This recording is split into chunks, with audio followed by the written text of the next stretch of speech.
Сәлем достар, бүгін сіздермен осындай суға піскен кукуруза дайындаймыз. Ол үшін бізге осындай 3-4 әбден піскен кукуруза қажет болады. Алдымен кукурузамызды сыртын осылай аршып аламыз. Ең дұрысы осындай әбден піскен кукурузаны күз айында алып пісірген дұрыс болады. Өйткені күз айында әбден кукурузамыз огородта піседі.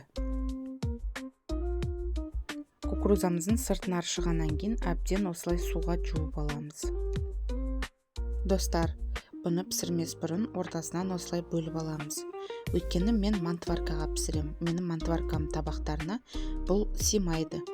Ал көбісі негізі кукурузаны пароваркаға пісіреді. Егер де пароваркаларыңыз болса, тіптен жақсы. Кастрюлямызға су толтырамыз.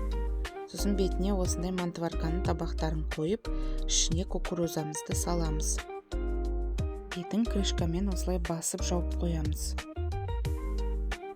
1 сағаттың көлемінде осындай әбден піскен сап-сары кукурузаларымыз дайын болады.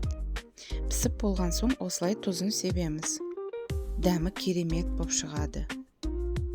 Осындай пайдалы видеолар ұнаса, каналыма тіркеліңіздер.